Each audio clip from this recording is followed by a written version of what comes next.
ang mabait at ang mabuti. Yan.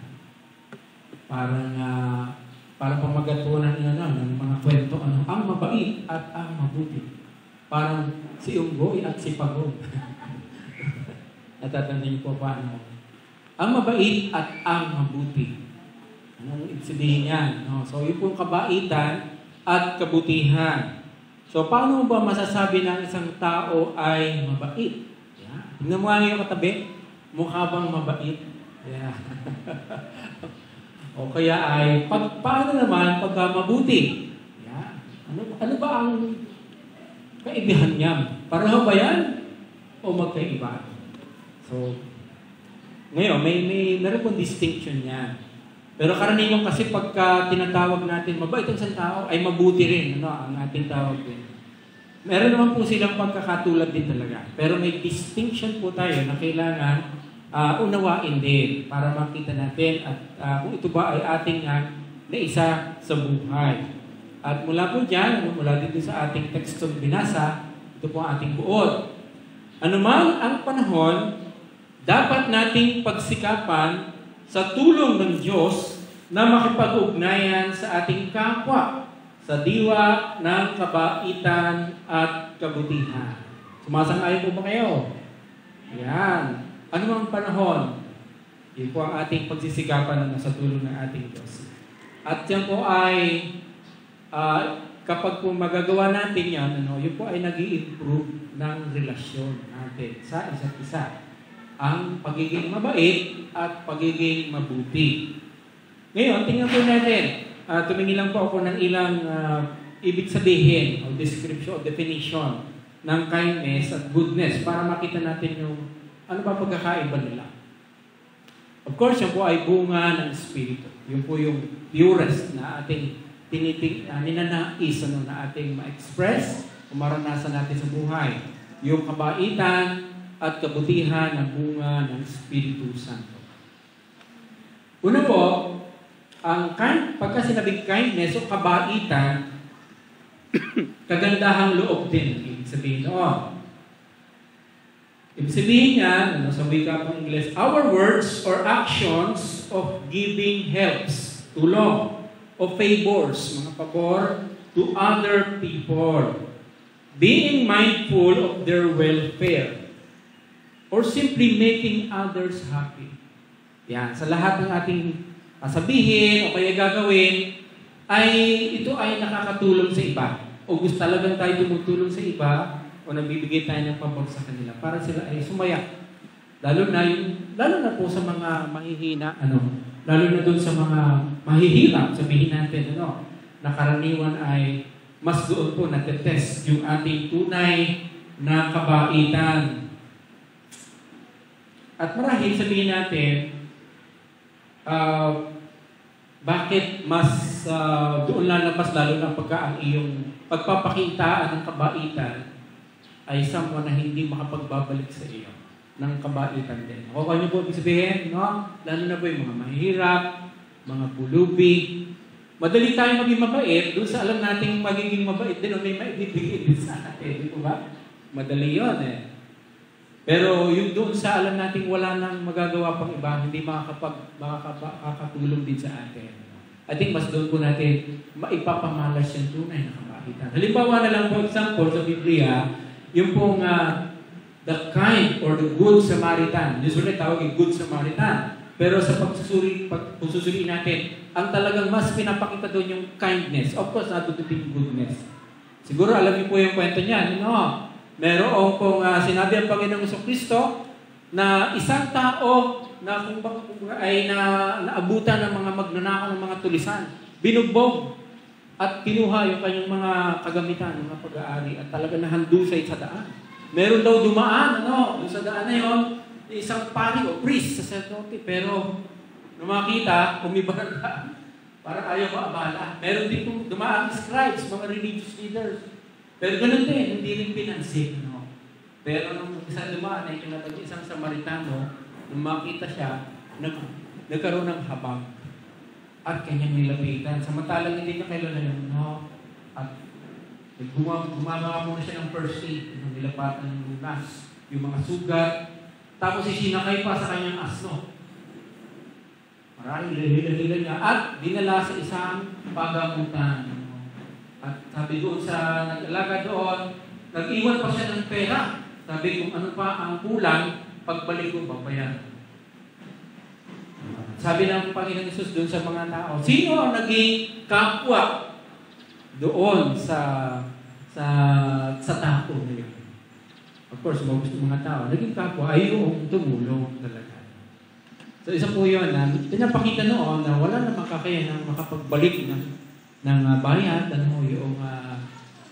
yung tao, pero tinulong. Kaya meron pong ministry na The Good Samaritan.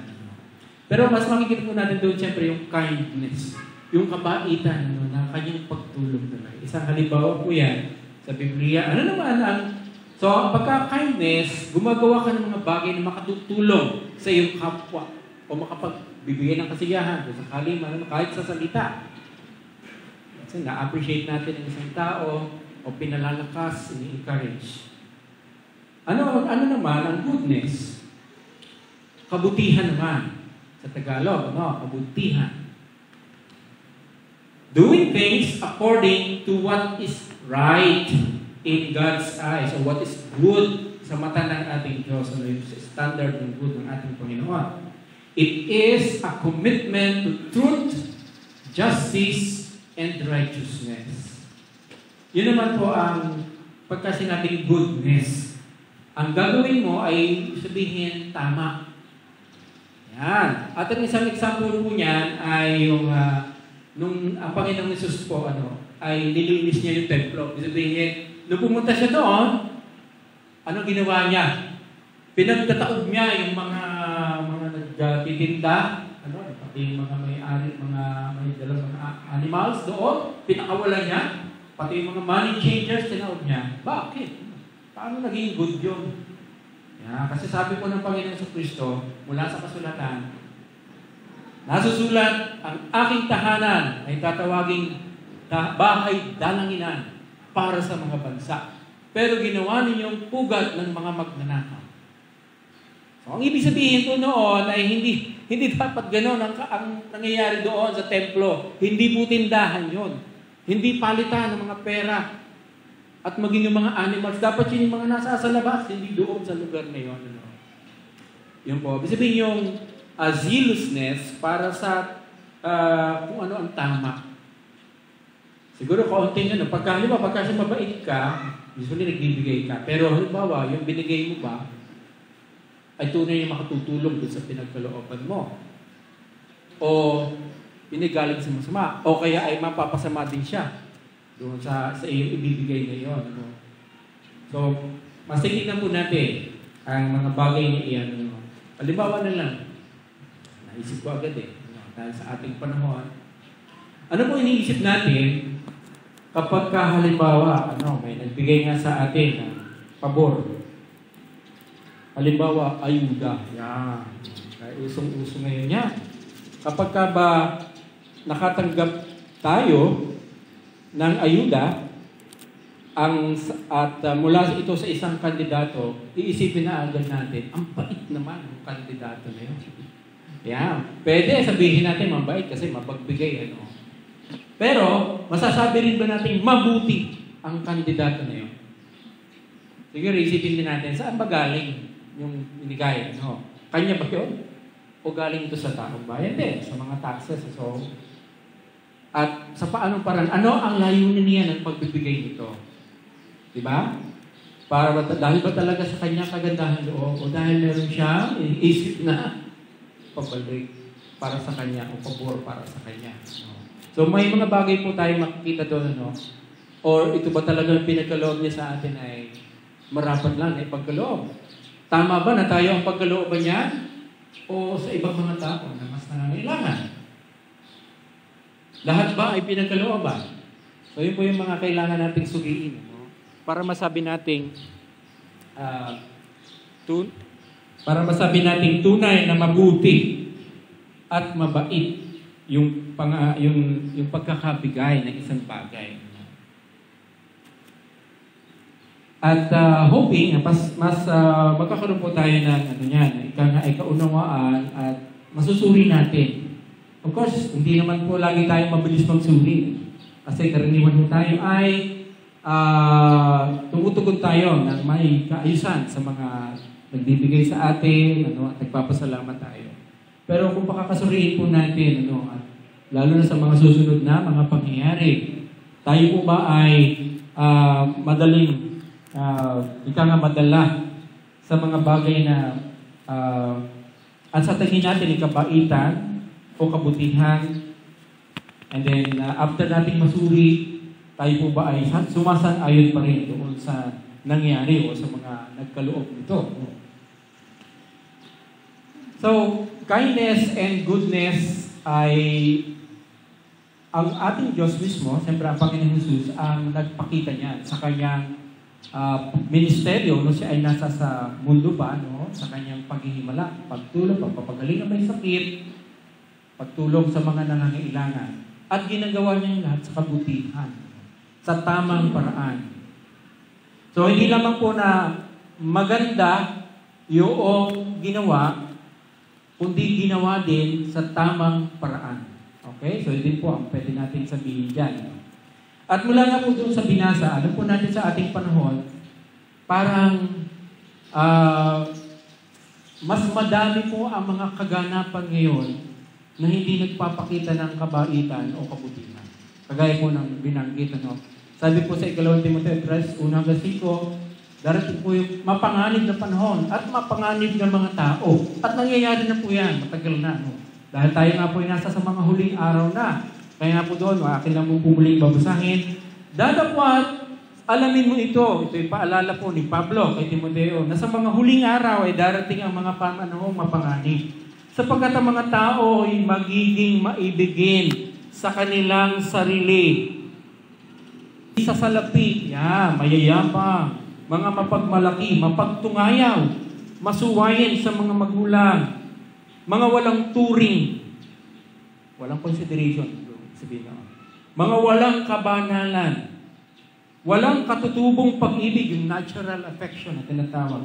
Mga walang paglulubag, sabihin laging ay galit, mga palabing tangin, mga walang pagbibigay sa sarili, mga mabangis, hindi mga maibigin sa mabuti.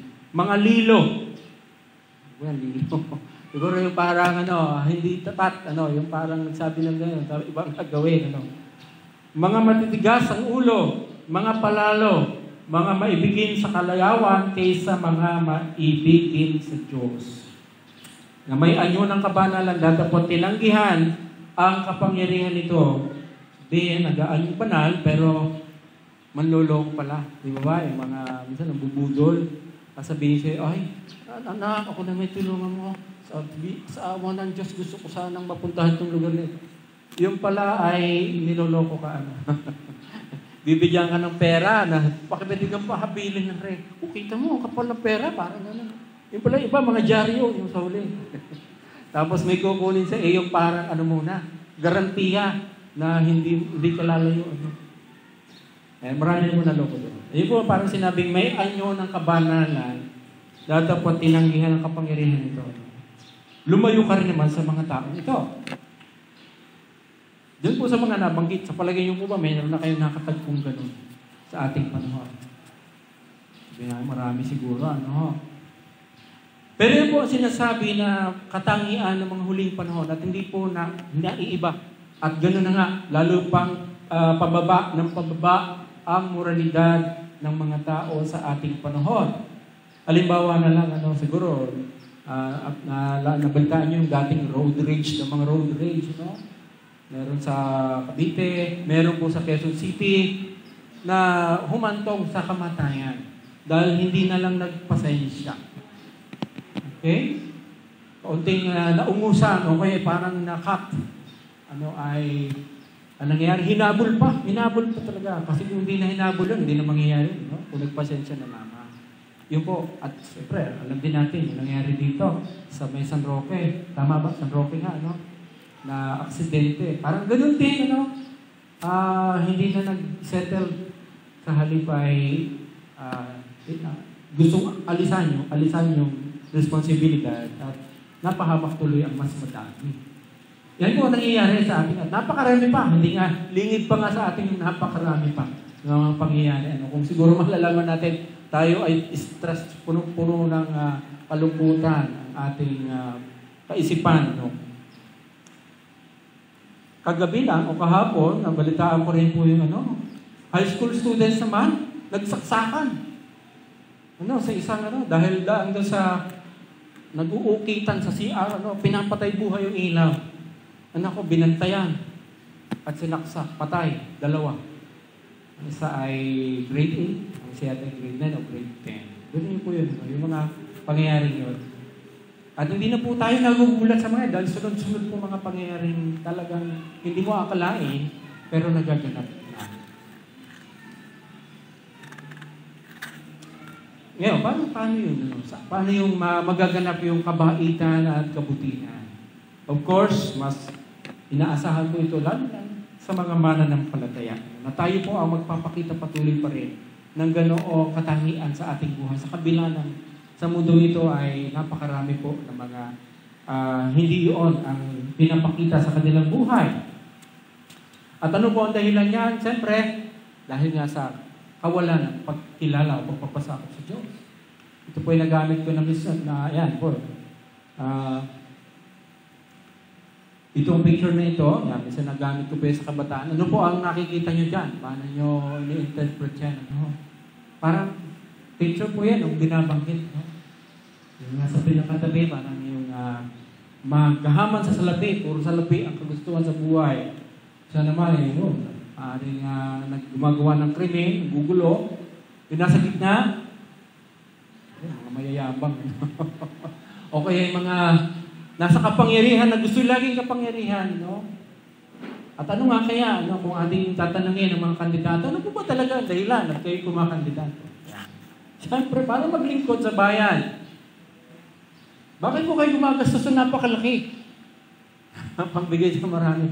Kakaunti lang naman po ang inyong sweldo dyan. Ano kaya magiging sagot din? Marahil, lalalaman na natin mga kasunod. Of course, hindi po tayo gumusga na lahat ay ganun.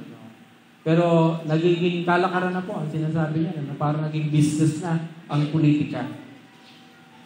Pero, siyempre, ano nga asahan natin dapat, lalo na sa mga kumakandidato ng mga mananampalataya, hoping na meron ng mga mananampalataya rin, mga kumakandidato.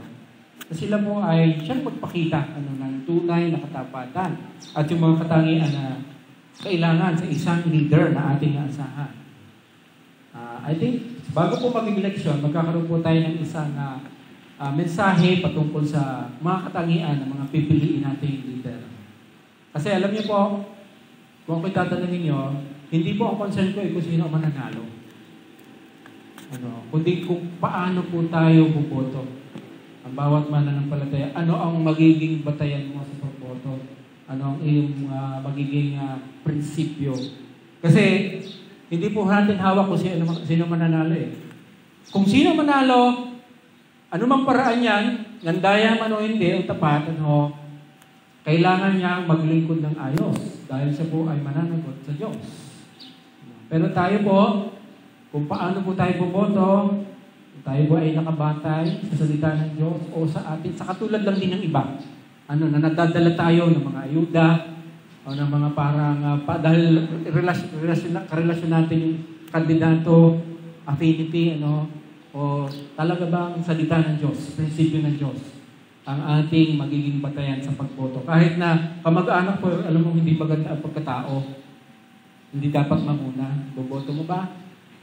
Or, dahil kahit wala kang tinitingnan, kundi, syempre, kailangan mo magkaroon ng kaunting kaalaman sa kanilang mga karanasan ng paglilingkod, mga history nila, at kanilang mga present situations, sila ba may mga kasong hinaharap, pinagbabatayan natin yun. Pero primarily, anong mga katangian ang hinahanap ng ang sinasabi sa salita ng Diyos para sa mga leader. Kaya pauna lamang po yun.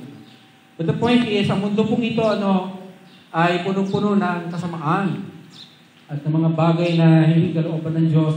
Pero tayo po mga mananampalataya, inaasahan sa atin ng Panginoon, ay tayo ay magtatagumpay sa mga sistema ng mundo. Ang sistema ng mundo ito ay tumutubog sa maraming tao na umayon na lamang sa mamamagitan ng pita ng mata. Yan, yun po yung mga paraan ng kasalanan na nahulog tayo. Pita ng laman. Laman po yun, no? At mga kayabangan sa buhay. Yan po. Pagiging makasarili.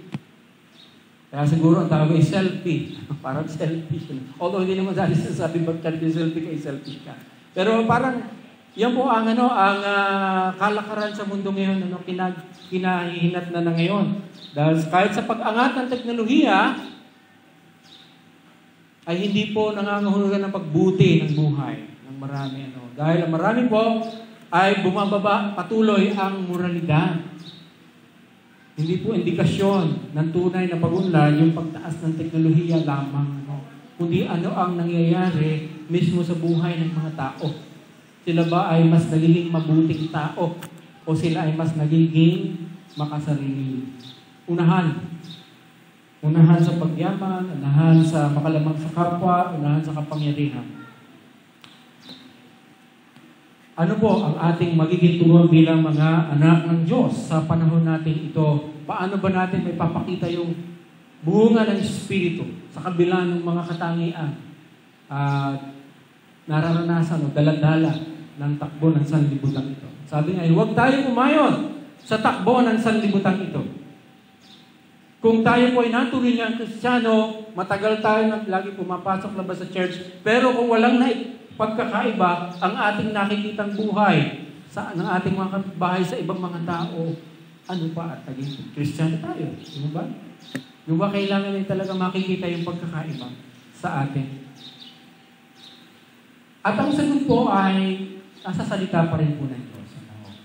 Kaya po kay Timoteo pa rin, sabi ni Pablo, paraan upang mapagtagumpayan ng impluensya ng mundo. Sabi nga po doon, datapwat, manatili ka sa mga bagay na iyong pinag-aralan at sa pinagkaroonan mo ng katunayan. Yamang nalalaman mo kung kanino mo nang natutuhan. Ang binabagit po dyan ni Pablo, kasi mula po sa chapter 1, sinabi ni Pablo na naaalala ko nung ikaw ay aking unang makilala. Kasama mo pa ang iyong lola Eunice. At yung kanyang ina, na sila mismo ang una nagturo sa kanya ng salita ng Diyos. At sabihin, sa kanyang mga magulang, natutunan una ni Timoteo yung salita ng Diyos. Mga magulang, yan po ba ang ginagawa natin sa ating mga anak? Talaga ba intentional natin ang tinuturo sa kanila ang salita ng Diyos?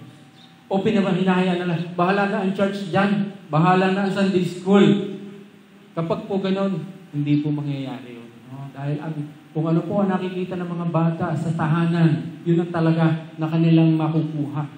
Tulong na lamang po, yung iba pa, ang church, ang Sunday school. Pero kung ano po nakikita nila sa magulang, actually yun po ang nakikita nilang tama.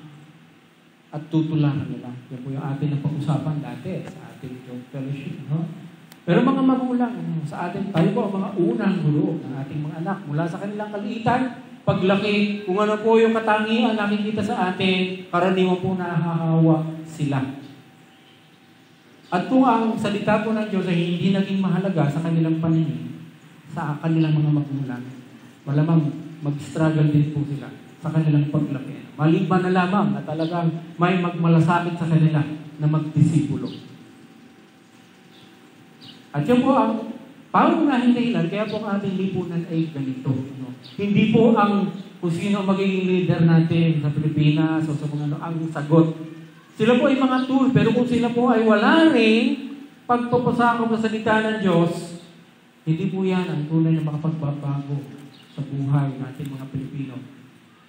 Mabuti pa nga yung sinabi niya ni dating senador Miriam Santiago, na hindi sa pagbabago ng kapaligiran ang tunay na pagbabago, kundi nagsisimula sa pagbabago ng sarili ko.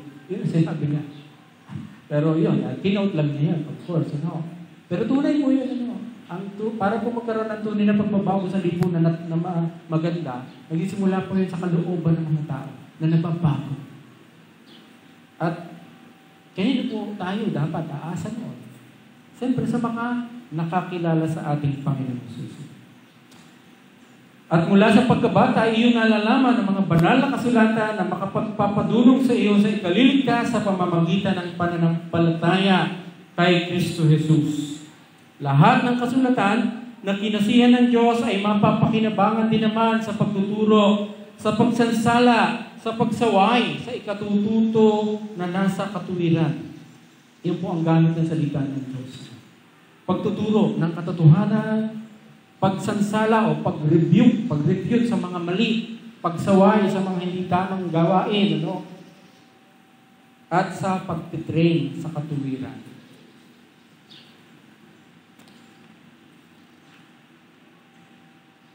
Ano po ang mas nangingibabaw sa atin, na mahalaga sa buhay nito? Kaya yung tinatawag ng mga values natin, hindi po ang talagang masasagap ng mga anak. Kaya po dito sa church, kung matatandaan niyo po atin pong nag-acrostic tayo ng values natin mula sa salitang beloved. Ano nga yung B? Natatandaan niyo pa ba? Bible-based instruction. Tayo ay sa salita ng Diyos. Tayo kumukuha ng turo. Tamang pananaw sa buhay. Tamang dapat pahalagahan sa buhay. Yun. And then E, I think, mga, ano nga yung E? Nakalimutan ko. Patungkol sa leadership, empowering leadership. Mga leaders, mga servant leaders, mga magulang pa rin, na sila mismo ay dapat nag-empower sa kanilang mga anak sa tamang mga bagay. Loving relationships, yan po, yung pagiging mapagmahal.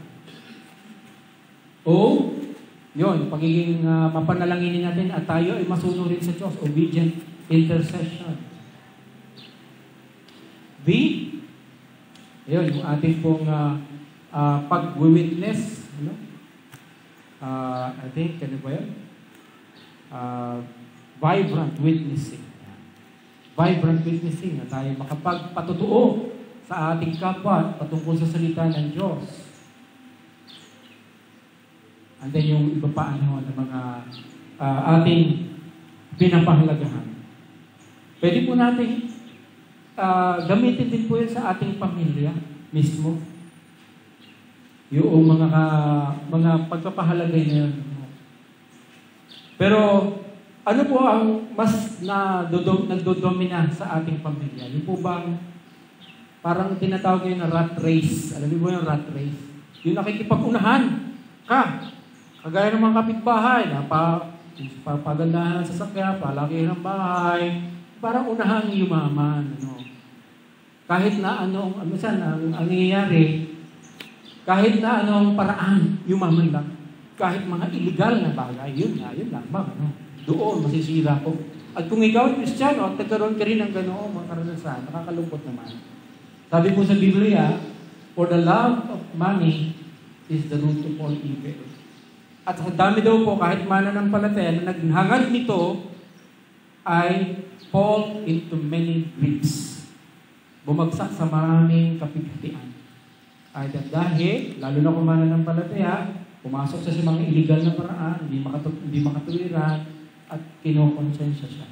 Okay, maaaring yumaman siya, pero walang kapayapaan, kalooban. Hindi kontento. Kasi hindi tama. Hindi good. Marami po ang nagiging mabait sa kanila, tumutulong, halimbawa, may tumutulong sa iyo, sa eskwelahan, mabait, pero pinatutulad ka pala sa examen. Mabait? Tama ba yun?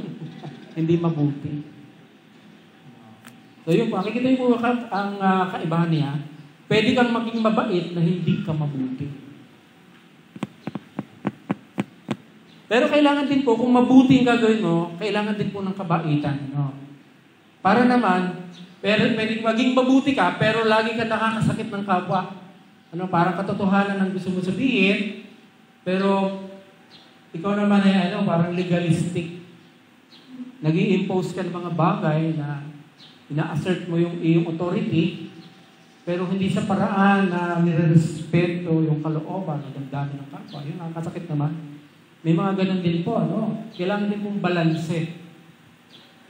Minsan, pagka po parang appeal natin, natapakan yung karapatan natin, paglalaban natin ang ating karapatan, duduro-duruin naman natin yung ating kapwa. Mali din. Kailangan po kung maninindigan tayo sa tama, ay sa paraan naman na may pagmamahal. Kaya nga po, speak the truth in love. Yun po yung pinagsama na kindness and goodness. Nagsasalita tayo ng katotohanan o ng katuwiran na may pag-ibig sa tamang paraan. Kaya kailangan po yung combine po yan. Hindi pagka po separate lang, puro kindness lang, at natotolerate mo naman yung mali. Binigyan mo ng pera, kakilala mo, pero alam mo namang ipang-dadrugs lang niya. Ipang-susugal lang niya. So, parang in-empower mo pa siya para magkamali. Okay? O kaya, sa kabilang banda naman, dahil good ka, hindi mo na nga binigyan ng kahit pambili ng pagkain. Kasi parang ka na, sa kanya, yung parang nadala ka na. Dahil nung dati mo mga pagbibigay ay nasayang na.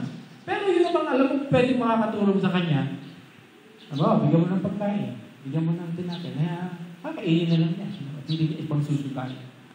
So, marami pong aspeto niya sa mga detalye ng ating buhay na kailangan pong balansin natin yung ating pagiging mabait at pagiging mabuti. Siyempre, sa kabutihan, kailangan po ng kaalaman. Pagaya nito, kailangan natin ng kaalaman ng salita ng Diyos. Lalo na mga utos ng Diyos. Kasi yun po ang batayan natin ng mabuti. Kung anong utos ng Diyos. Isang mong utos ng Diyos. Yun mo ba? Pagka lumabag doon, kasalanan. So, kung may humihiram sa iyo na yung sasakyan, pahiram mo ng sasakyan, di ba? Bait naman tayo sa isa't isa. Oo naman, pare. Saan mo gamitin? May hold upin kaming bangko. So, alam mo nang masama ang paggagamitan. So, pwede ka, ang pairalin mo doon, siyempre yung kabutihan. Hindi ka baitan. Mabait ka, alam mo mabait ka, pero hindi mo gapagamit sa kasamaan. Something na sa iyo. So, I hope nakikita po natin yung pagkakaiba ng dalawa. At po, sa patuloy nating pag-aaral ng salita ng Diyos, tayo po ay tunay na makapagparanas ng tunay na kabaitan at kabutihan sa ating kapwa. At balansin po natin yan. Pagka naman puro kabutihan niya at walang puso, walang puso, parang wala din. Pagka puro naman kabaitan na at walang kabutihan, baka natotolerate mo o na itutulak mo pang magkasala yung iyong kapwa. Siguro, mag-e-end po ako dito sa sa karanasan ko ito na banggit ko na rin ito sa aking Bible study dito sa Santa Maria. Yung po Lunes sa amin, ako po ay naglilinis sa paligid. May dumating na isang tinatawag nating taong grasa. Yan, di ba? Naka-underwear lang, pero lalaki naman. At talagang duming-dumi. Pero may dala po siyang pagkain na madaming plastic. Tapos umupo siya doon sa gilid ng unahan ng bahay. Hindi pinagmamasdan ko, tapos sabi ko, paano kaya ako makakapagpakita ng kagandahan sa tao ito? Yan! Pero sa loob-loob ko lalapit ba ako? Alam ko medyo maamoy ito Ganun, So medyo tamang distance lamang, para lang kita ko siya. Tapos makita kong nagtatanggal siya ng mga plastic, nilalagay sa tabi, sabi dito ka, napipapansin. Huwag mong iiwan ang basura mo dyan. Parang gumano naman, tumango naman sa akin. Tapos kain siya. Ginagawa pa ako. May nakikita ko ng patapos na, binabalot niya. Parang tatayo na siya, nakaiwan na siya. Hoy! Sabi ko, huwag mong iwanan dyan ang basura. Medyo tumasan ako ng aking boses. Doon, sa tabi. Tinuro ko yung aming basura. Di binalot niya. Naku, nung binalot na niya, akala ko lalakad, itatapon doon sa kabilang bakod ng kapitbahay. Lalong tumaas ang boses ko, parang medyo threatening na sa dinig ko rin. Hoy! Pero habang ginagawa ko, parang bumabalik sa akin. Teka, parang hindi ito ang gusto ko mangyari. Parang pinapagalitan ko na. Samantalang gusto ko pa man din siyang mapagpakitaan ng kabutihan. Sa totoo, ako may pinrepair na rin. Kasi may tira pang pandesal doon sa bahay. 4 yon. Kinuha ko yung 2. Sabi ko, bibigyan ko rin. Bagamat siya may kinakain. Pero dahil doon, hindi ko na nagawa na ibigay sa kanya. Pero habang iniisip ko, teka, parang napil guilty ako. Hindi dapat ganun eh. Una, parang naisip ko parang tinuring ko siyang normal na tao. Samantalang hindi naman, kumbaga may kakulangan sa isip niya. So parang minsan ganun pagka galit tayo, iniisip natin, maiintindihan tayo doon sa sinasabi natin, di ba?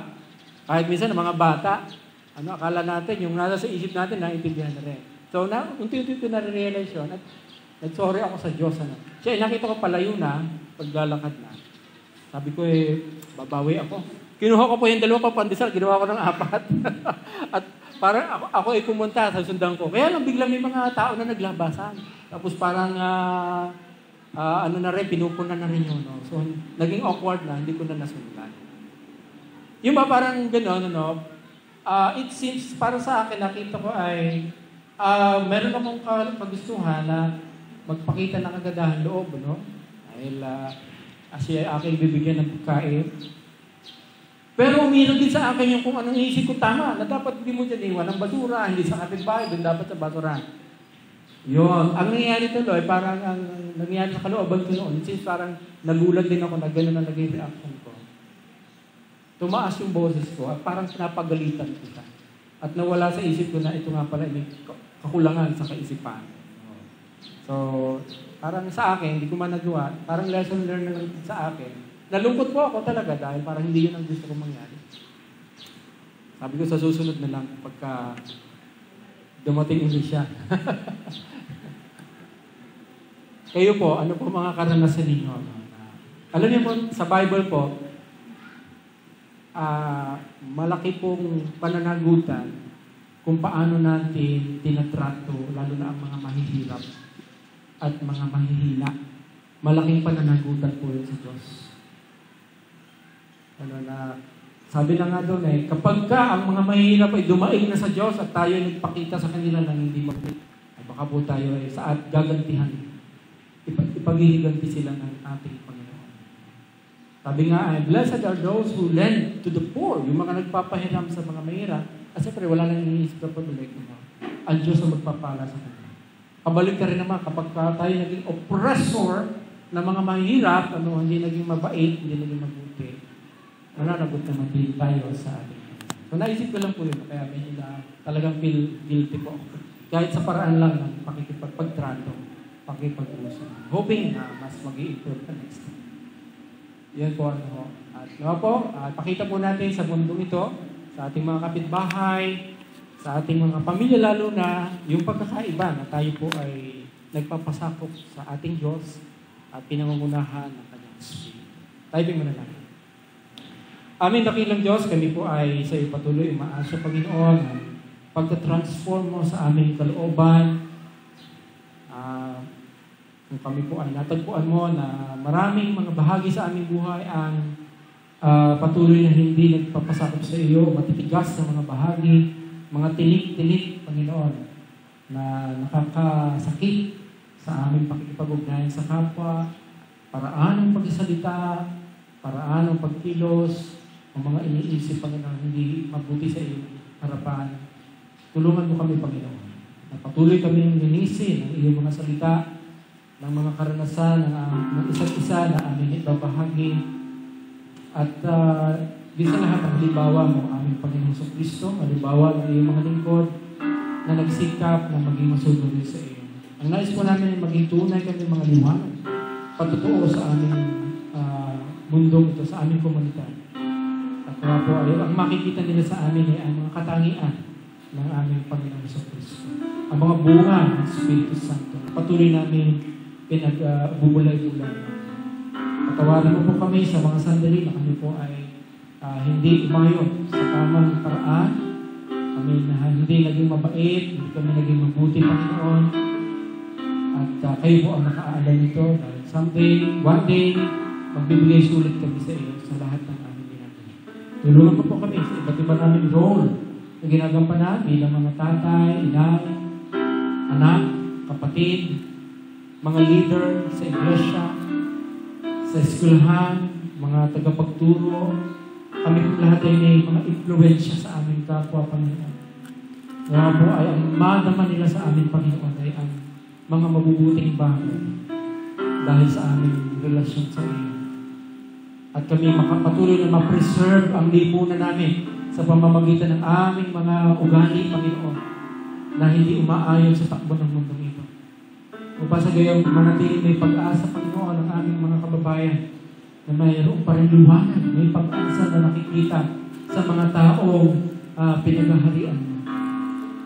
Padalangin po namin, Panginoon, sa mga susunod na mga sandali ng aming mga pagpapasya, maging sa mga maliliit man o malalaking mga bagay sa aming buhay. Ang makikita mo ay inuuna namin iyong mga salita. Ang kumuha dito ng karunungan at ng gabay.